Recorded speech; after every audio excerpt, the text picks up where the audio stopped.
Salve, salve, meus queridos e minhas queridas do Fica Antenado! Eu sou o professor Hélio e a aula de hoje será sobre uma das principais questões que envolvem as alterações climáticas que estão ocorrendo no Brasil e no mundo. É verdade que o Brasil vai virar um deserto?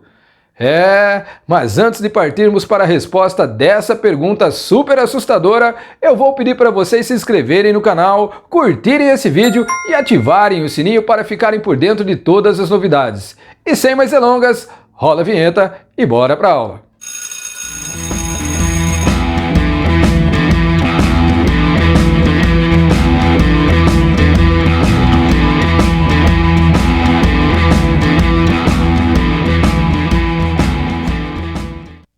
Ao analisarmos um mapa que nos apresenta a distribuição dos tipos de vegetação pelo mundo, é possível notar uma certa simetria na distribuição de florestas e desertos ao redor do globo, com 3 cinturões em destaque. O primeiro deles formado por florestas ao redor da linha do Equador e os outros 2 formado por desertos ao redor do Trópico de Câncer, no hemisfério norte, e do Trópico de Capricórnio, no hemisfério sul.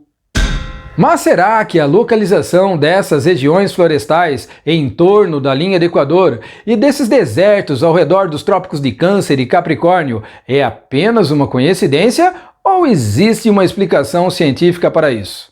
A geografia dessas paisagens tão contrastantes possui uma explicação, e ela pode ser encontrada no ciclo dos ventos alísios e contralísios, conhecido como células de Hadley ou circulação de Hadley. Por definição, podemos dizer que os ventos alísios são deslocamentos de massas de ar quente e úmido, que saem de regiões de alta pressão atmosférica, próximos aos trópicos de Câncer e Capricórnio, e seguem em direção das regiões próximas à linha do Equador, que são mais quentes e de menor pressão atmosférica. E essa zona de baixa pressão atmosférica, criada em torno da linha do Equador, responsável por receber esse grande fluxo de ventos alísios, recebe o nome de Zona de Convergência Intertropical. Quando essa enorme massa de ar quente e úmida alcança essa zona de convergência, devido a efeitos físicos, o ar quente e úmido sobe para regiões mais altas da atmosfera e por isso ele se resfria, fazendo chover nessa região, favorecendo o surgimento de florestas como a floresta amazônica. Após subir e perder umidade, deslocando-se em altitude, os ventos alísios, agora conhecidos como contralísios, retornam secos para as regiões de onde eles vieram, que são as regiões próximas aos trópicos de Câncer e Capricórnio, localizadas, respectivamente, a 30 graus de latitude norte e 30 graus de latitude sul.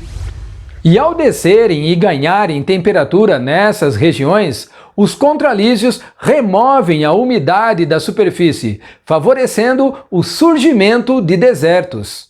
Mas existem exceções, e a parte centro-meridional da América do Sul é uma delas, justamente onde está localizada uma grande parcela do território brasileiro. Pela influência da circulação de Hadley, o centro-sul do Brasil tenderia à aridez. Basta ver o deserto do Atacama no outro lado dos Andes ou os desertos de Namíbia e Kalahari na África, assim como o deserto da Austrália na Oceania. Todos alinhados à latitude de uma rica área verde da América do Sul, responsável por 70% do PIB sul-americano, e que pertence a um quadrilátero delimitado por Cuiabá ao norte, São Paulo a leste, Buenos Aires ao sul e a Cordilheira dos Andes a oeste. Mas o que está impedindo o Brasil de virar um deserto? A floresta amazônica, com seus rios voadores, tem sido os protagonistas dessa história. Não se espantem, a pressão atmosférica sobre a floresta amazônica é mais baixa que a do Oceano Atlântico. Lembrem-se, as massas de ar trafegam de regiões de alta pressão atmosférica para regiões de baixa pressão atmosférica. E devido à transpiração abundante das árvores, acaba se criando na floresta uma região de baixa pressão, que acaba sugando o ar úmido que está sob o Oceano Atlântico para dentro do continente, aumentando ainda mais a umidade da floresta e, consequentemente, a quantidade de chuvas na região. E é exatamente aí que entra em cena os rios voadores. Os rios voadores são uma espécie de curso d'água invisível que circula pela atmosfera. A sua origem está relacionada à transpiração das árvores da floresta amazônica, que devolvem as águas das chuvas para a atmosfera, através de um fenômeno denominado evapotranspiração. Ou seja, a água das chuvas que fica retida nas copas das árvores evapora e permanece na atmosfera em forma de umidade. É exatamente essa umidade que forma os rios voadores. Estima-se que a quantidade de água devolvida para a atmosfera por esse processo de evapotranspiração da floresta seja de 20 bilhões de litros de água por dia, uma quantidade superior aos 17 bilhões de litros de água despejados no oceano diariamente pelo rio Amazonas, que é o maior rio do mundo. Mas de que forma os rios voadores contribuem para combater os efeitos das células de Hadley, impedindo que o centro-sul do Brasil vire um deserto?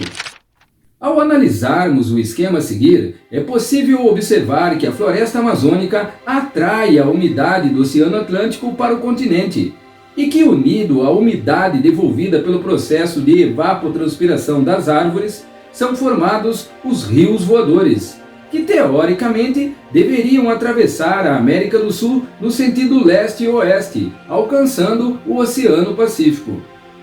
No entanto, a grande surpresa fica por conta da Cordilheira dos Andes, um conjunto de montanhas de aproximadamente 6 km de altitude que no verão redireciona os rios voadores para o centro-oeste, sudeste e sul do Brasil, suprindo essas regiões com a umidade necessária para combater os efeitos das células de Hadley e impedir que eles não transformem o centro-sul do Brasil em um deserto.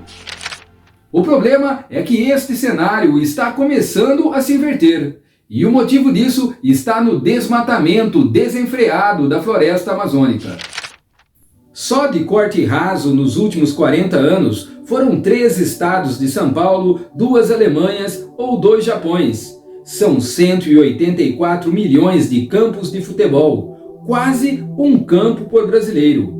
A velocidade do desmatamento na Amazônia em 40 anos é de um trator com uma lâmina de 3 metros se deslocando a 726 km por hora, uma espécie de trator do fim do mundo.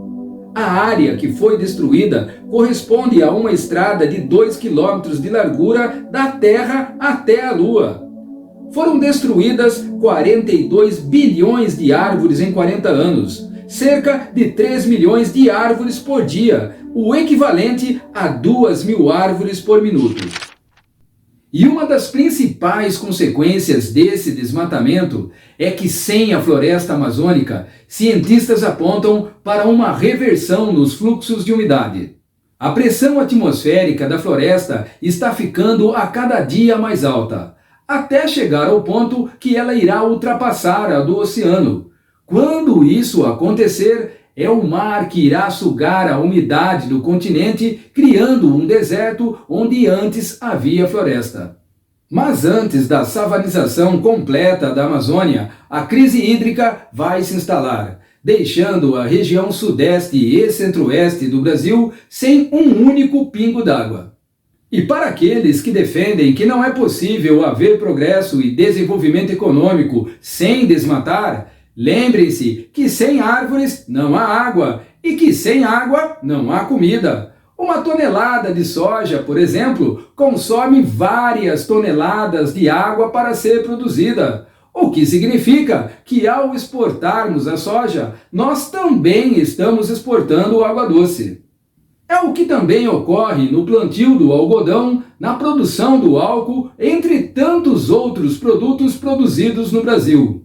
Água é o principal insumo agrícola.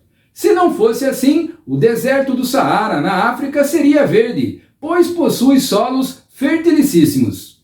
O preço que iremos pagar no futuro, não há agronegócio que compense. Só para vocês terem uma ideia, nesse curto intervalo de tempo entre 2013 e 2018, houve um aumento de 482% de áreas em processo de desertificação no Brasil. Ou seja, isso não é um modelo de previsão, isso já é realidade, o que significa que já está acontecendo.